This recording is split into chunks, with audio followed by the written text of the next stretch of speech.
果就去找最近3天涨势最强的股票，然后过滤掉每天交易量低于500张的，我就不管它了嘛。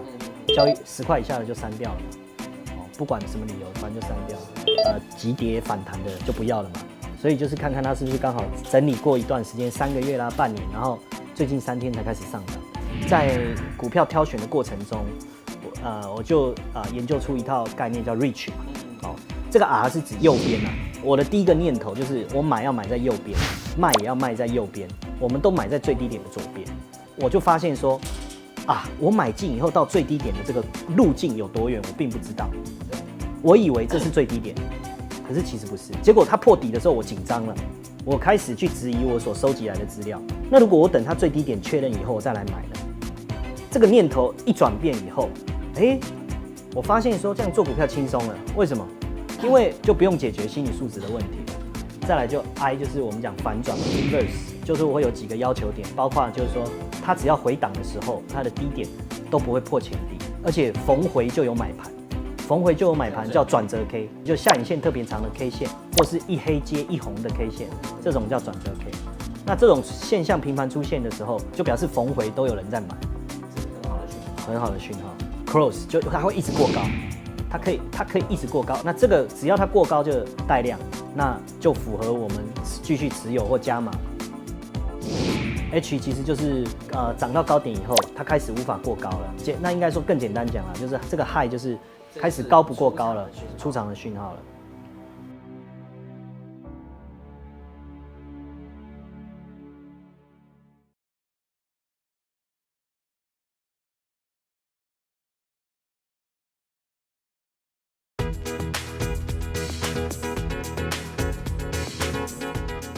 股市要让我赔钱很不容易，到底是何方神圣竟然敢说这种话？据说台中乡下有个奇人，有多奇呢？他不看基本面，不看技术面，他也不知道产业趋势，却靠着每天抄股价赚了上亿元。你没听错，他就是那个在西元2017年还在每天手抄股价，而且大赚钱的人。对我来讲，股市永远是红的。像人很厉害，这样一走过去的女人，你这是漂亮的还是不漂亮？看背影就知道了。对，我股票市场上赚了1亿倍。我负债200万，赚到1亿就好了，这样不是赚1亿倍？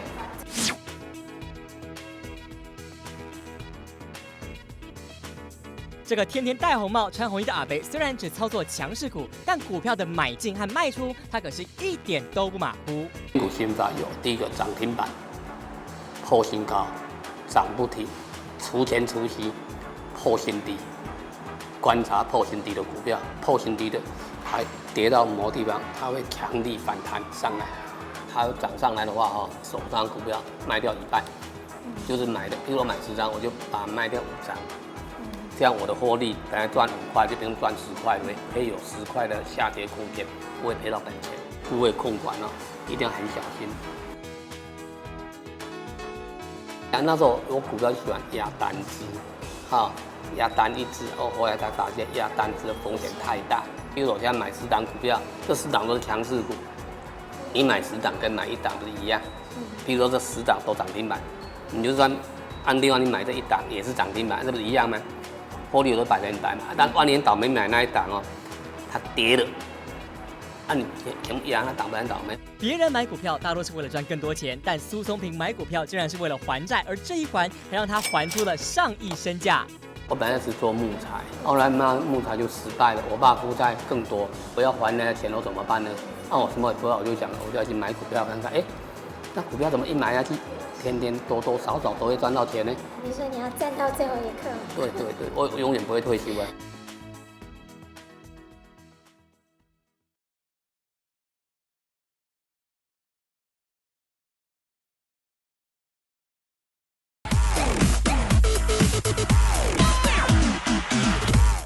And so, at what point did you meet Warren and 1959.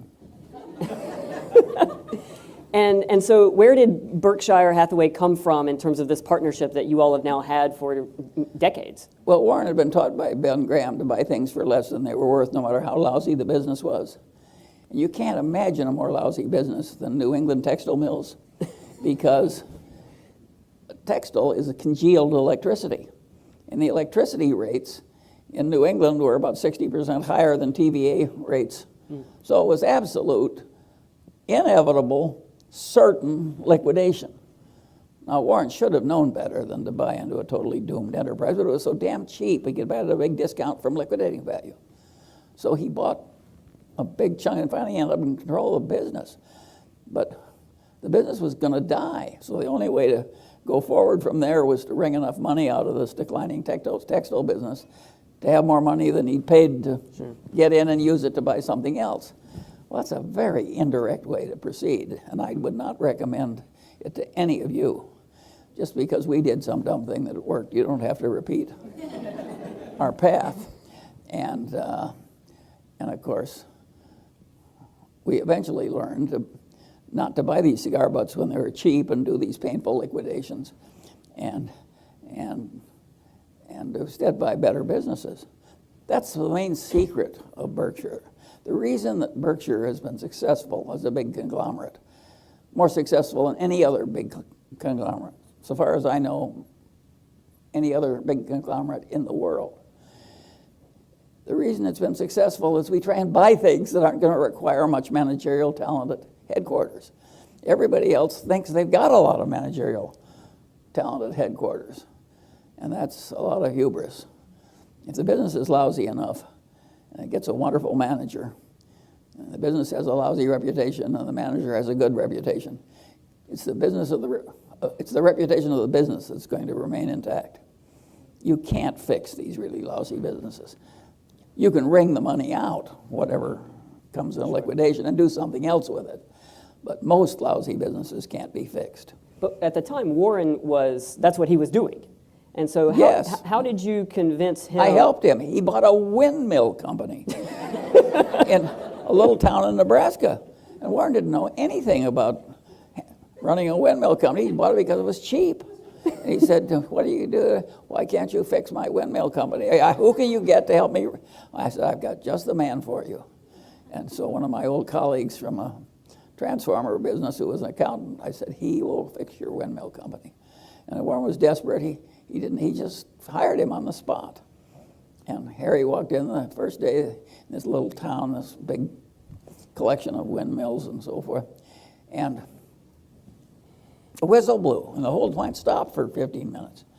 And he said, what the hell is this? And he said, well, it's respect for the town. Anybody has a funeral, we blow this whistle and stop for 15 minutes. And Harry said, that'll be the last time. And he just approached everything that way. And of course, another thing he did is he cut away all the fat that he didn't need, and then he found there were certain parts where we were the sole supply. And he raised all the price of those parts. You can see what a business genius we are. So how did you convince Warren to stop buying the bad apples and start buying the good apples? I think Warren, he gives me credit for that. He was going to learn it anyway. He just made so much money in this other stuff, and he'd been taught it by Ben Graham. Sure. It was hard for him to quit when he was just coining money. But he saw the point. And, well, you couldn't scale that business. And it was kind of scroungy and unpleasant, and you're firing people. Who in the hell wants to do that? So we just wrung the money out and bought better businesses. And we've been doing it ever since. Coming to business, not as business school graduates, but as people who had owned portfolios of securities. We thought like capitalists because we were always in the shareholder mindset. And a lot of people running the businesses think like careerists. And believe me, you got to think like a careerist to some extent if you're in a career. But it also helps to look at the business strategy problems as though you're an owner. And so my advice to you is you don't want to never get to be a careerist so much you don't see it from the owner's point of view. That's what General Motors did. They had a bunch of careerists, and an owner would have seen immediately that their situation was hopeless. And they just romped through it with a lot of denial and stupidity and pomposity. And of course, they went bankrupt. The mightiest company in the world went bankrupt. And none of those hotshot executives thought like an owner. They would have seen that it was hopeless.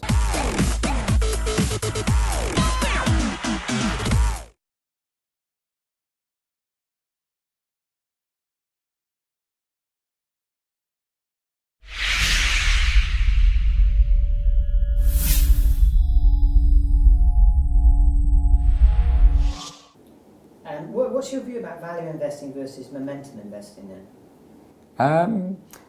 Again, I don't really have a strong opinion on it. I think people have got to find what works for them. For some people, value investing, and again, these are the real long-term macro thinkers. For them, that sort of approach works.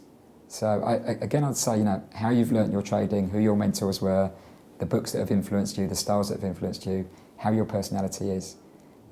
You've got to have an edge. Everyone has to have an edge. And if macro investing works for them, and if momentum investing works for them, I say go with it, because that's what you're going to be good at. Use your strengths, leverage your strengths. I don't have a favoured approach over it. I probably wouldn't do value investing because it's not something that I'd be particularly good at. It's not where my skills lie.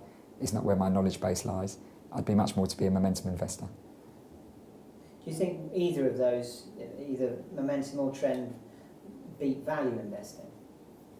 No. If anything, if you look at the success rate of the most successful investors in the world, they tend to be value investors. They tend to be very rational, very logical, less guided by emotion.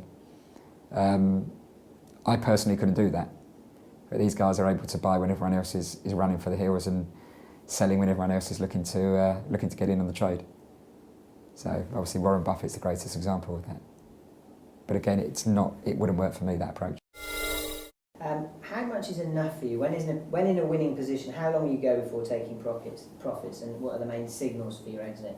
Right, okay. So I set myself a profit target at entry. When I enter in, I have a profit target. I might have a staged profit target. I might have a trailing stop loss. It could be any number of methods. And also I'll assess the market as it's going along. That's probably my least favourite method, because I can get out either too early or too late quite often. So if I have a structure, set a target, get in, get out, think about it again. I can always get in again if the market looks like it's going to go further. So that's not a problem for me.